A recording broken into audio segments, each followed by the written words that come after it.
Hey everybody, this is a quick video in case you have a GE brand microwave and it's giving you an F2 error and you're wondering what is this error and what can you do to fix it. So first of all, this error indicates that there is a short circuit on the thermal sensor that keeps the microwave from overheating and stuff like that on the inside.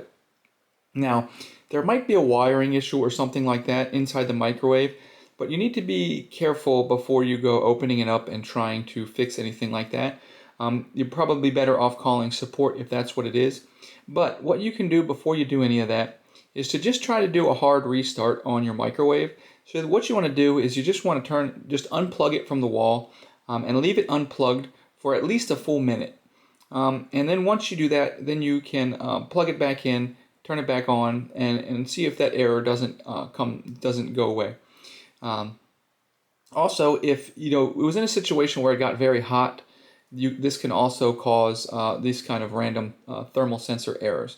So just let it cool down completely. But anyways, that's what's going on with your microwave. Thanks a lot for watching. Have a great day.